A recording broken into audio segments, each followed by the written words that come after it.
ओम शांति। आज की मुरली का सार। मीठे बच्चे, तुम हो सच्चे सच्चे परवाने, जो अभी क्षमा पर फिदा होते हो। इस फिदा होने का ही यादगार यह दीपावली है। प्रश्न है, बाबा ने अपने बच्चों को कौन सा समाचार सुनाया है? उत्तर है, बाबा ने सुनाया, तुम आत्माएं निर्वाण धाम से कैसे आती हो और मैं कैसे आता हूँ। मैं कौन हूँ, क्या करता हूँ, कैसे राम राज्य स्थापन करता हूँ, कैसे तुम बच्चों को रावण पर विजय पहनाता हूँ। अभी तुम बच्चे इन सब बातों को जानते हो। तुम्हारी ज्योति जगी हुई है। सुनते हैं मुख्य पॉइंट्स। पहली पॉइंट, तुम ही हो माता पिता। मीठे मीठे रूहानी बच्चों ने गीत सुना। आत्माओं ने इन जिस्मानी कर्म इंद्रियों से गीत सुना। गीत में पहले तो ठीक था, पिछाड़ी को फिर भक्ति के अक्षर थे। तुम्हारे चरणों की धूल हैं। अब बच्चे चरणों की धूल थोड़ी होते हैं, यह रोंग है। बाप बच्चों को राइट अक्षर समझाते हैं।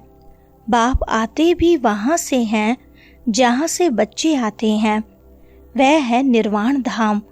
अभी तुम विश्व के मालिक बनते हो। धरती, आसमान, सूर्य आदि सब तुम्हारे हाथ आ जाते हैं। दूसरी पॉइंट, अब दशहरा मनाते हैं, रावण को जलाते हैं। यह है हद का जलाना। तुम्हारी तो है बेहद की बात। रावण को भी सिर्फ भारतवासी ही जलाते हैं। विदेश में भी जहाँ जहाँ भारतवासी जास्ती होंगे वहाँ भी जलाएंगे। वह है हद का दशहरा। दिखाते हैं लंका में रावण राज्य करते थे, सीता को चुरा कर लंका में ले गया। यह हो गई हद की बातें। अब बाप कहते हैं सारे विश्व पर रावण का राज्य है। राम राज्य अब नहीं है। राम राज्य अर्थात ईश्वर का स्थापन किया हुआ सत्युग को कहा जाता है राम राज्य। तीसरी पॉइंट, माला सिमरते हैं। रघुपति राघव राजा राम कहते हैं, लेकिन राजा राम को नहीं सिमरते हैं। जो सारे विश्व की सेवा करते हैं उनकी माला सिमरते हैं। भारतवासी दशहरे के बाद फिर दीपावली मनाते हैं। दीपावली क्यों मनाते हैं? क्योंकि देवताओं की ताजपोशी होती है। कारोनेशन पर बत्तियां आदि बहुत जलाते हैं। एक तो ताजपोशी, दूसरा फिर कहा जाता है घर घर में दीपमाला। हर एक आत्मा की ज्योत जग जाती है। चौथी पॉइंट, अंधियारा माना भक्ति मार्ग। भक्ति करते करते ज्योत कम हो जाती है। बाकी वह दीपमाला तो आर्टिफिशियल है। जो भी राजा तख्त पर बैठते हैं तो उनका कारोनेशन डे धूमधाम से मनाया जाता है। यह सब है हद के। अभी तो बेहद का विनाश, सच्चा सच्चा दशहरा होना है। बाप आए हैं सबकी ज्योत जगाने। मनुष्य समझते हैं हमारी ज्योत बड़ी ज्योत से मिल जाएगी। ब्रह्म समाजियों के मंदिर में सदैव ज्योत जगती है। समझते हैं जैसे परवाने ज्योति पर फेरी पहन फिदा होते हैं, वैसे हमारी भी आत्मा अब बड़ी ज्योति में मिल जाएगी। पांचवें पॉइंट, सब बाप को याद करते हैं, सब उनको बुलाते हैं, हमारे दुख दूर करो। बाप मुसाफिर आकर सबको गोरा बनाते हैं। तुम भी मुसाफिर हो ना, दूर देश से आकर यहाँ पाठ बजाते हो। तुम्हारे में भी नंबरवार पुरुषार्थ अनुसार समझते हैं। अभी तुम त्रिकालदर्शी बन गए हो। रचता और रचना के आदि मध्य अंत को जानते हो तो तुम हो गए त्रिकालदर्शी ब्रह्मा कुमार कुमारियां। जैसे जगत गुरु आदि का भी टाइटल मिलता है ना, तुमको यह टाइटल मिलता है। तुमको सबसे अच्छा टाइटल मिलता है स्वदर्शन चक्रधारी। छठी पॉइंट, तुम सुनते हो और खुश होते हो। बाहर वाले यह सुने तो आश्चर्य खाएं, ओहो यह तो बहुत ऊंच ज्ञान है, यहाँ से बाहर गए खलास। माया इतनी बहादुर है, यहाँ की यहाँ रही। जैसे गर्भ में बच्चा अंजाम कर निकलता है, फिर भी वहाँ की वहाँ रह जाती है। तुम प्रदर्शनी आदि में समझाते हो, बहुत अच्छा करते हैं, नॉलेज बहुत अच्छी है। मैं ऐसा पुरुषार्थ करूँगा, यह करूँगा, बस बाहर निकला, वहाँ की वहाँ रही, परंतु फिर भी कुछ ना कुछ असर रहता है। 7वीं पॉइंट, अभी तो यह है रौरव नरक। गरुड़ पुराण में भी ऐसी ऐसी रोचक बातें लिखी हैं जो मनुष्यों को सुनाते हैं ताकि कुछ डर रहे। उनसे ही निकला है कि मनुष्य सर्प बिच्छू आदि बनते हैं। बाप कहते हैं, मैं तुमको विषय वैतरणी नदी से निकाल क्षीर सागर में भेज देता हूँ। असुल तुम शांति धाम के निवासी थे, फिर सुखधाम में पाठ बजाने आए।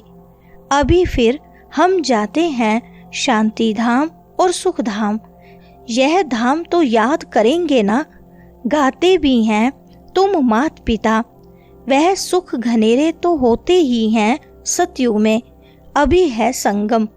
8वीं पॉइंट, यहाँ पिछाड़ी में त्राही त्राही करेंगे क्योंकि अति दुख होता है, फिर सतयुग में अति सुख होगा।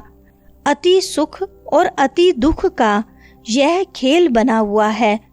विष्णु अवतार भी दिखाते हैं, लक्ष्मी नारायण का जोड़ा जैसे ऊपर से आते हैं। अब ऊपर से शरीरधारी कोई आते थोड़ी हैं, ऊपर से आती तो हर एक आत्मा है, परंतु ईश्वर का अवतरण बहुत विचित्र है। वही आकर भारत को स्वर्ग बनाते हैं। उनका त्योहार शिव जयंती मनाते हैं। अगर मालूम होता कि परम पिता परमात्मा शिव ही मुक्ति जीवन मुक्ति का वर्षा देते हैं, तो फिर सारे विश्व में गॉड फादर का त्योहार मनाते। 9वीं पॉइंट, शिव जयंती भी भारत में मनाते हैं, परंतु पूरी पहचान नहीं तो हॉलीडे भी नहीं करते हैं। जो बाप सर्व की सद्गति करने वाला, उनकी जन्म भूमि जहाँ अलौकिक कर्तव्य आकर करते हैं, उनका जन्मदिन और तीर्थ यात्रा तो बहुत मनानी चाहिए।